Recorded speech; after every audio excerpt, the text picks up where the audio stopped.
Sebetulnya kan kalau bicara pemilu ini kan kita gampang aja kalau kita ya kalau kita memahami survei, kita bisa dapat data survei yang benar, kita punya pemahaman yang baik mengenai perilaku pemilih itu sebetulnya gampang aja. Kenapa jadi salah-salah langkah itu karena ya pertama nggak punya pemahaman mengenai voting behavior, Ya. yang kedua nggak punya data yang benar gitu. Ya kalau datanya salah ya kesimpulannya juga salah gitu, atau perspektifnya salah juga salah gitu kan Bang. Jadi ya data yang sama itu bisa dilihat dari berbagai segi gitu. Gitu. Ya, Abang udah lihat kan di YouTube, di podcast, data yang sama dipersepsikan dengan cara yang berbeda-beda. Ya, ya. Dan orang tuh keliru. Sebenarnya Mr. Q sudah menjelaskan di sini. Survei itu tidak bisa sembarangan. Iya. Ada metode, Betul, ya kan? betul. Ada sistem Betul. yang harus diikuti, Betul, ya betul, kan? betul. Nah, bisa dong. Makanya saya kemarin itu suka ini apa yang disampaikan Mr. Q itu saya sampaikan lagi ke banyak orang soal bagaimana proses survei itu dilakukan Betul, dan sampai betul. finalisasinya seperti Betul, apa. betul, betul. Orang tuh harus memahami itu. Betul, betul. Jadi jangan terikut irama bahwa survei ini Iya. dibayar. Ya semua survei dibayar lah. Ya, yang jelas begini Bang, kata kuncinya itu metodologi gitu Ya. ya. Ditambah dengan pengalaman-pengalaman. Nih saya dengar ada teman yang survei katanya berapa? EF Saifullah ya. 32 provinsi ya. EF Saifullah itu dia mengatakan apa, Bang? menyatakan bahwa dia melakukan survei 32 provinsi Iya. dan satu provinsi itu satu orang. 1.200 orang. 1.000 orang. Berarti dia bilang coba kalikan itu. Ya, 40.000 lah. Oke, banyak sekali kan? Banyak sekali. Nah, padahal survei itu kan juga tidak ditentukan oleh Jadi itu lebih benar dibandingkan dengan survei yang lain ya, yang jadi sementara yang lain kata dia, cuma survei yang tidak selesai dengan hanya menggunakan 1.200 responden. Iya, iya, iya. Nah, sebenarnya ini masih banyak jalan untuk dibantah. Iya, iya, iya. Ya kan? Secara metodologi ya. Iya, iya, iya. Dan itu dia bilang. Dan dari hasil survei yang dia lakukan masih sangat mungkin mengalahkan Pak Jokowi. Iya, iya, iya. Artinya mengalahkan Pak Jokowi di sini adalah mengalahkan Prabowo dan Gibran. Oh. Kan gitu. Jadi dia mengakui juga ya bahwa ini Jokowi efek atau badak efek sebetulnya ya. Dia mengakui. Jadi kalau mau mengalahkan ya apapun yang kita lakukan sekarang itu adalah mengalahkan Jokowi. Iya, iya, iya, iya. Itu dalam pemilu 2024. Iya. Satu. Kemudian Iya. ada hal juga yang dia bilang bahwa jalan pemakzulan Jokowi itu bisa berlangsung sampai sebelum Oktober 2024. Iya, iya. Ya. Dan sehingga dia mengatakan marilah kaum, ada bahasanya itu, Iya. kaum intelektual semua yang punya kesadaran untuk membangun, untuk melawan ini gitu. Iya. Bagaimana nih Mr. Q lihat ini? Ya itu bisa terjadi kalau misalnya ada krisis ekonomi yang meluas ya. Misalnya tahun 98 ya, Pak Jokowi, krisis. Pak SBY, Pak Harto itu kan dia kekuasaannya tumbang kan sebetulnya menurut saya salah satu sebab utamanya itu krisis. Bukan karena orang bergerak ya, tapi krisis. Krisis gitu. ekonomi. Jadi begitu ada krisis, ketidakpercayaan elit itu kemudian bisa transformasi ke masyarakat dengan mudah.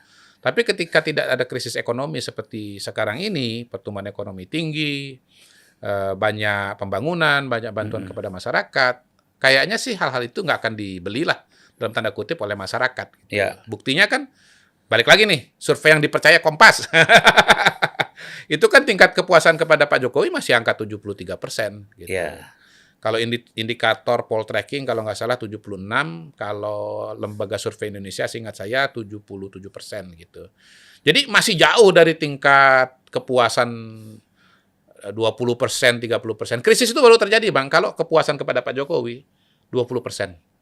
30%. Saya disclaimer juga lah ya bahwa saya belum nonton video itu karena itu saya juga mohon maaf kalau ada yang salah ya, tapi saya komentar secara umum saja dari cerita paling nggak saya udah jelaskan inti-inti. Iya. Nah, yang kedua kalau kita bicara pemakzulan itu kita bicara MPR. Kita bicara elit. Kita bukan bicara pengamat, kita bukan bicara dosen, kita bukan bicara guru besar. Tapi elit politik gitu. Nah, sekarang ini kan kita tidak melihat adanya gerakan elit politik yang kontra Pak Jokowi besar-besaran. Iya. Misalnya seperti yang terjadi tahun 2001, waktu Abang dan kawan-kawan itu istilahnya tidak kehilangan kepercayaan kepada Gus Dur kan, gitu. Ya Pak Jokowi bukan Gus Dur, jauh dari Gus Dur yang melakukan saya jelaskan sedikit, aneka konfrontasi. Mr. Q. Ya. juga menjelaskan bahwa impeachment terhadap Pak Jokowi itu sangat mungkin dilakukan oleh partai politik melalui parlemen, DPR. Iya, iya. Dia lupa juga tuh, impeachment bukan oleh DPR. Iya. Ya kan, DPR hanya mengusulkan kan. Nanti diputuskan MK Iya. setuju baru Betul. baru sidang Betul. sidang istimewa kan. Betul. MPR, DPD semua ikut. Betul. Belum lagi kalau kita bicara MK ya Bang ya. Nah, Itu dia. Jadi panjang sekali rute panjang rutenya. impeachment ini. Beda dengan 2000. Ya, nah mengenai survei, responden banyak itu bukan syarat utama. Bukan syarat utama. Kita tambahin responden itu cuman kalau kita memerlukan analisis lebih detail. Misalnya kayak indikator. Dia memerlukan analisis lebih jauh, entah dengan alasan apa dia. Misalnya di Jawa Barat, di Jawa Tengah, di Jawa Timur. Mungkin karena itu daerah-daerah kunci ya, barangkali ya, karena pemilihnya besar. Dia di beberapa wilayah mengambil juga, misalnya seingat saya itu NTT. Mungkin dia pengen tahu, kalau daerah-daerah dengan kelompok agama minoritas misalnya, itu gimana petanya gitu. Maka sampel dasar dari indikator itu tetap 1.200, Bang. Tapi dia tambahkan, misalnya Jawa Barat itu harusnya kan mungkin respondennya itu sekitar 150. Dia tambahin 300 misalnya gitu. Kemudian di beberapa, mungkin Sumatera Utara karena provinsi terbesar di Sumatera, dia tambah 200 misalnya begitu. Jadi buat apa sebetulnya Anda survei tiap provinsi 1.200 orang tuh nggak ada gunanya gitu. Nambah-nambahin kerjaan. Bahkan makin banyak responden. Biar kelihatan keren. Iya, kan kita kan bukan keren nggak keren, Bang. Kita kan bener nggak bener kan? Iya. Bener nggak bener kan secara metodologi. Makanya saya bilang tadi, Anda itu dasar metodologinya apa gitu. Anda paham nggak esensinya gitu. Iya. Malah makin banyak responden, error Anda makin besar. Error Anda makin besar. Error itu ada dua, error metodologi, ya, error statistik, dan ada human error gitu. Nah, human error ini biasanya makin banyak responden, makin banyak problemnya gitu. Tapi kan begini, maksud saya kan kalau kita lihat apa yang disampaikan EF di dalam acara itu, ini kan ada semacam, walaupun EF mengatakan ini bukan ajakan, tetapi sebenarnya ini adalah ajakan. Ajakan juga nggak apa-apa, Bang. Kayak saya juga ngajak sekali putaran nggak apa-apa. Balik lagi, dasarnya apa, logikanya apa gitu. Jadi dia sudah merasa bahwa apa yang dia sampaikan ini sangat riskan. Iya, udah singkatnya gini aja deh, Bang. Bilang apa? Lawan Jokowi, jatuhkan Jokowi. Saya bilang dukung Jokowi. Biar rame, Bang. Iya, jadi dia mengatakan bahwa seperti gini, wah, di sini ada intel dan saya bisa jadi tidak pulang ke rumah, ya kan? Saya pulangnya ke Polres ke ini. Jadi udah kacau nih. Iya kan? Apa yang mau disampaikan? Iya. Ya. Jadi kalau itu nggak kita bisa jawab, itu nggak bisa kita jawab, Bang. Ya, itu kan perasaan-perasaan pribadi. Iya, makanya kalau soal survei saya bisa jawab, dan saya masih mau lanjutin ini, Bang. Boleh saya lanjutin? Silakan. Ya. Jadi, mohon maaf, kami ini di lembaga survei, kita itu tiap kali pilpres pakai 1.200 udah cukup menggambarkan hasil pilpres. Ngapain kita 40.000, Bang? Ngapain kita 40.000? Iya. Ya, saya gini-gini nanti dibilang kayak Pak Prabowo lagi. Benar. Lah 1.200 sudah cukup, ngapain 40.000? Kurang kerjaan, nggak ngerti metodologi gitu loh, Bang. 1.200 aja. Ya itu kan gini, sebagian orang menganggap kalau lebih banyak respondennya. Nah, itu karena nggak ngerti survei, Bang. Karena nggak ngerti survei. Survei itu adalah sebuah penelitian yang ingin menggambarkan populasi lewat sampel. Nah, sampel itu diambil dari populasi. Kata kunci sampel itu akurat, representatif terhadap populasi. Bukan besarnya responden, tetapi seberapa random, seberapa tepat cara Anda mengambil responden itu, gitu. Jadi 1.200 yang diambil dengan cara yang benar akan jauh lebih akurat dibandingkan responden 12.000, 120.000, 1,2 juta, bahkan 12 juta yang cara mengambilnya itu tidak tepat sehingga tidak representatif terhadap populasi. Gitu, Bang. Itu jawaban saya. Jadi 40.000 itu kalau cara ngambilnya salah bisa sangat tidak akurat dibandingkan dengan 1.200. Mohon maaf nih saya ulangin ya.